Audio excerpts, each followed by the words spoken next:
Hello అండి, welcome to my channel. నేనైతే ఎగ్తో sandwich అయితే చేస్తున్నానండి. ఇక్కడ 4 బౌల్స్ ఉన్న ఒక పెనం అయితే పాన్ అయితే పొయ్యి మీద పెట్టేసుకుని ఆయిల్ వేసాను. తర్వాత కోడిగుడ్డు అయితే ఆ 4 కప్స్లో వేసేసి ఉప్పు కారం వేసి కొంచెం హీట్ ఎక్కిన తర్వాత పక్కన పొయ్యి మీదకి అయితే మార్చేసుకుంటాను.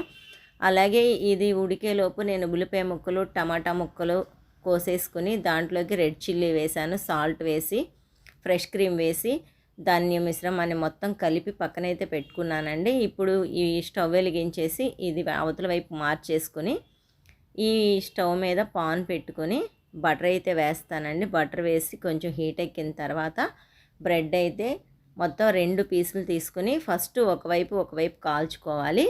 రెండో వైపు అయితే కాల్చకూడదనమాట. ఒకవైపు కాలిపోయిన తర్వాత అది బ్రెడ్ అనేది పక్కకు తీసేసి ఇంకో బ్రెడ్ని ఇంకో వైపు కాల్చుకొని ఆ కాలిన వైపు మనం ఏదైతే ఉల్లిపాయ మిశ్రమం ఉందో అది పెట్టుకొని చీజ్ అయితే వేసుకోవాలి. చీజ్ వేసుకున్న తర్వాత మనం ఏదైతే హాఫ్ బాయిల్ చేసామో ఆ ఎగ్ మధ్యలో పెట్టేసి ఇంకో బ్రెడ్ కాల్చిన బ్రెడ్ ఏదైతే ఉందో కాలిన వైపు పైన పెట్టేసి ప్లెయిన్ పైకి పెట్టేయాలి. పెట్టేసిన తర్వాత మళ్ళీ దాన్ని బ్యాక్ సైడు తిప్పుకొని 2 వైపులు కాల్చుకొని తినేయడమే శాండ్విచ్ అనమాట. ఎగ్ శాండ్విచ్ ఇది చాలా డిఫరెంట్గా ఉంటుంది, చాలా టేస్ట్గా బాగుంటుంది అనమాట. చూసారు కదా, ఇప్పుడైతే అయిపోయింది.